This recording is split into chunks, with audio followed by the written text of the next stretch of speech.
On a dry spring morning in March 1974, in the farmland east of the city of Lebanon in Shaanxi province, central China, a group of farmers were digging a well.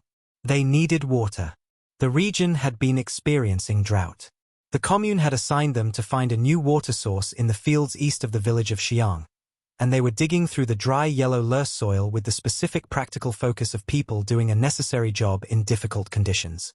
At approximately 1.5 meters below the surface, one of the farmers, Yang Jifa, struck something with his pickaxe that was not soil and was not rock. He cleared away the earth and found a human head, made of fired clay, life-sized, looking up at him from the bottom of the hole with the specific expressionless calm of something that has been waiting a very long time. They dug around it. More figures emerged. Fragments of clay bodies, clay weapons, clay horses. The farmers initially took some of the pieces back to the village, uncertain what they had found but understanding instinctively that they had found something significant. Local officials were informed.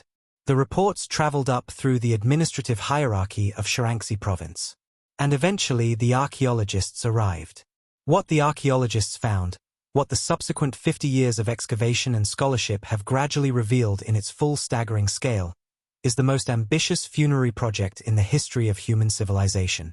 Not just 8,000 clay soldiers, though the number alone would make the discovery extraordinary.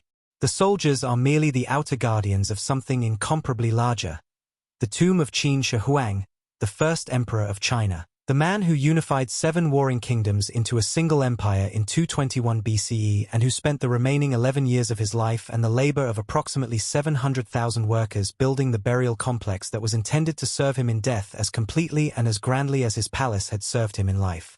The tomb mound itself, still unexcavated, rising 30 meters above the surrounding plain, the largest imperial tomb in Chinese history, has never been opened. The ancient historical accounts describe its interior with a specificity that archaeologists cannot yet verify and cannot dismiss. Rooms filled with models of palaces and towers, rivers of flowing mercury representing the great rivers of China, a ceiling embedded with pearls representing the stars, mechanical crossbows triggered by tripwires to kill any intruder. The mercury, at least, has been confirmed. Modern ground surveys have detected mercury concentrations in the soil above the tomb that are hundreds of times higher than the surrounding area, consistent with the ancient descriptions of flowing mercury rivers and suggesting that the tomb's interior has remained substantially intact through 2,200 years of burial. The tomb has not been opened. The Chinese government has made a deliberate decision not to excavate the tomb mound itself, partly because the current state of conservation technology cannot guarantee the preservation of whatever is inside once it is exposed to air, and partly because the specific lesson of the terracotta soldiers themselves, whose original vivid polychrome paint began flaking off within minutes of exposure to the air after 2,200 years underground, requiring decades of conservation. Research to address has made the scientific community extremely cautious about opening a site whose contents may be even more fragile. So the tomb waits, as it has waited for 2,200 years. And the soldiers that guard its eastern approach, the extraordinary clay army that Yang Jifa's pickaxe found in March 1974, are the most visible and the most studied element of a burial complex whose full scale and full significance are still being discovered. But before the discovery, before the farmers and the archaeologists and the half-century of excavation, before the millions of tourists and the UNESCO World Heritage designation and the specific moment when the most astonishing archaeological discovery of the 20th century emerged from a dry field in Shaanxi province, there was Qin Shi Huang. And without understanding who he was and what he did and what he believed about death and power and the relationship between the human world and the world beyond, it is impossible to understand why the Terracotta Army exists.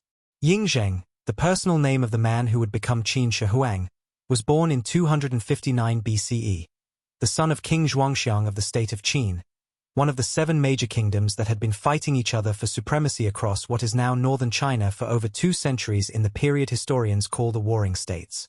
Qin was the most militaristically organized of the 7 kingdoms. Its administrative system, developed by the reformer Xiongyan in the 4th century BCE, had transformed it into the most efficient war machine in the ancient Chinese world. organizing its agriculture and its military on a system of merit-based rewards and punishments that replaced the aristocratic privilege of the older Chinese states with the specific competitive meritocracy that legalist political philosophy demanded. He became king of Qin at the age of 13, in 246 BCE, following his father's death, and for the first 9 years of his reign governed under the regency of his mother and a powerful minister named Lu Buwei. When he assumed personal control of the state at 22, he began the systematic military campaign that would, over the next 25 years, conquer each of the 6 other major kingdoms in succession and create, for the first time in Chinese history, a unified empire under a single ruler. The unification was completed in 221 BCE. He was 38 years old. He was the most powerful ruler in the world. And he was confronting a problem that no previous Chinese ruler had ever faced. What do you call yourself when you are the ruler of everything? The existing title of king, Wang, was inadequate. Every one of the 7 states had had a king. What he had done was something that no king had done. He needed a title that expressed the specific unprecedented nature of his achievement. He combined 2 ancient Chinese words, Huang, used for the legendary divine rulers of Chinese prehistory, and Di, the highest term for a ruler, and added the word for first, Shi. First August Emperor, Qin Shi Huang, the name by which history knows him. And then he set about remaking China in the image of what he believed it should be. The standardizations. The first emperor's domestic program, conducted with the specific comprehensive energy of someone who has just acquired control of everything and intends to use that control, standardized across the newly unified empire the elements of daily life that the 7 kingdoms had maintained in incompatible versions. Weights and measures, standardized to a single system, so that a unit of grain was the same weight in Shandong as in Sichuan. Coinage, the various currency systems of the 7 kingdoms replaced with a single bronze coin. Axle widths of carts, standardized so that the ruts worn into the roads by centuries of cart traffic would be the same width across the empire, allowing goods to move without transferring between differently sized vehicles.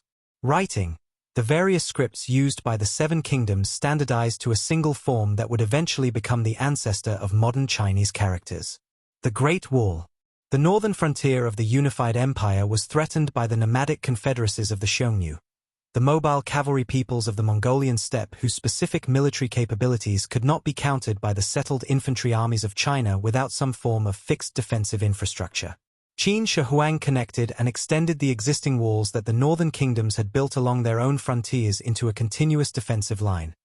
The first version of what would eventually become the Great Wall of China, constructed at enormous human cost by hundreds of thousands of forced labourists, many of whom died in its construction and, according to legend, were buried in the wall itself. The book burning. The suppression of intellectual diversity that the legalist state required, and that the first emperor pursued with the specific thoroughness of someone who had come to believe that competing philosophical traditions were a threat to the unity he had achieved, produced in 213 BCE the burning of all books not related to practical subjects like agriculture and medicine and divination, and the burial alive of approximately 460 Confucian scholars who had criticized the emperor's policies. The book burning was not as comprehensive as the subsequent tradition made it. Copies of the books were preserved in the imperial library, but the symbolic violence of the act embedded itself in Chinese historical memory as one of the defining events of the first emperor's reign. The immortality quest. The specific obsession that dominated the final decade of the first emperor's life, and that contributed directly to the creation of the Terracotta Army, was the quest for immortality. He believed, or chose to believe, that immortality was achievable, that the elixirs of life that Daoist practitioners described were real and findable, that the islands in the Eastern Sea where immortals were said to live were real and reachable, that the specific boundary between mortal human life and divine eternal existence was crossable with sufficient dedication and sufficient resources. He sent expeditions into the Eastern Sea in search of the Immortality Islands. He consumed mercury-based elixirs prepared by court alchemists, a practice that contributed, almost certainly, to the specific mental instability of his final years and possibly to his death at 49. He consulted every religious and philosophical tradition his enormous empire contained for any knowledge of how to live forever. And simultaneously, with the specific pragmatic logic of someone who was not entirely certain his quest for immortality would succeed, he built the most elaborate and most comprehensively equipped tomb in the history of China, preparing for death with the same thoroughness with which he was trying to avoid it. The planning for the tomb began in the year he became king, 246 BCE, when he was 13 years old, 3 years before he had yet assumed personal control of the state. By the time he died in 210 BCE, 36 years of continuous construction had produced something that the ancient historical accounts describe in terms that modern archaeology is only beginning to confirm. The inner tomb complex, centered on the unexcavated burial mound, was surrounded by 2 walls forming an inner and outer enclosure. The inner wall approximately 1.5 kilometers by 1.25 kilometers, the outer wall approximately 6 kilometers by 2.5 kilometers. Within this enormous enclosure were stables of clay horses, clay officials, clay acrobats and musicians and court entertainers. The bronze chariots that were found in 1980, half-size models of the real chariots that served the emperor in life, cast with extraordinary technical precision, their bronze horses detailed down to the individual hairs of their manes.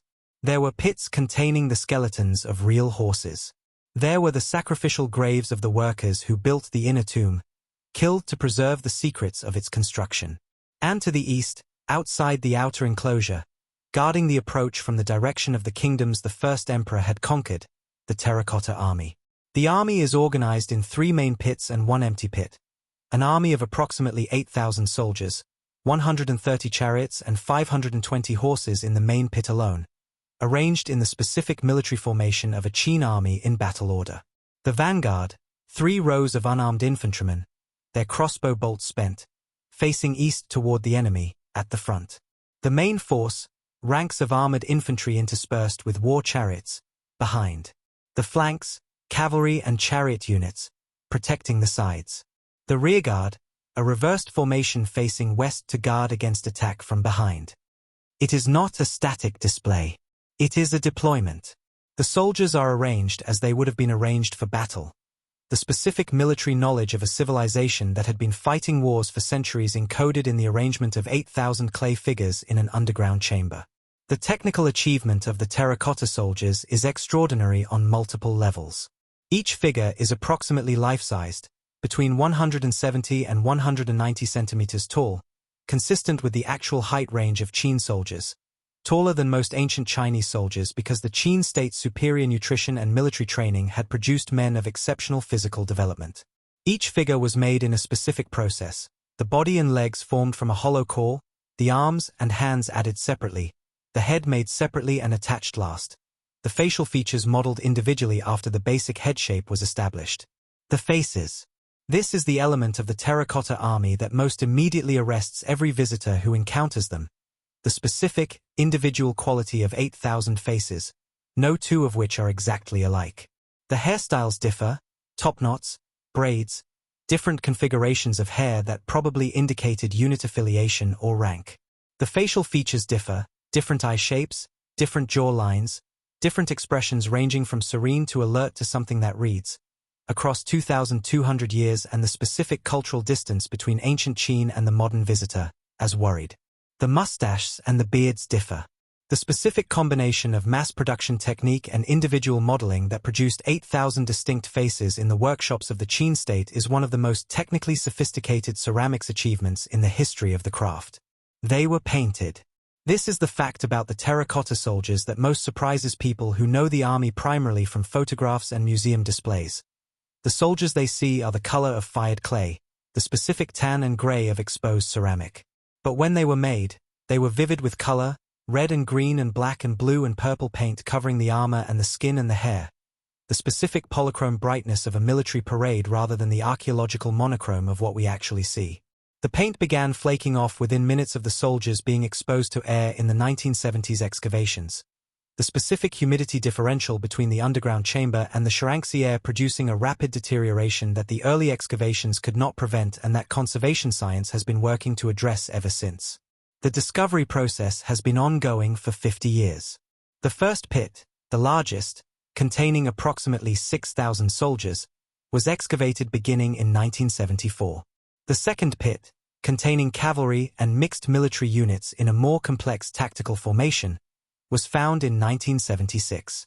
The third pit, the smallest, containing approximately 68 figures arranged in what appears to be a command structure, was found in 1977.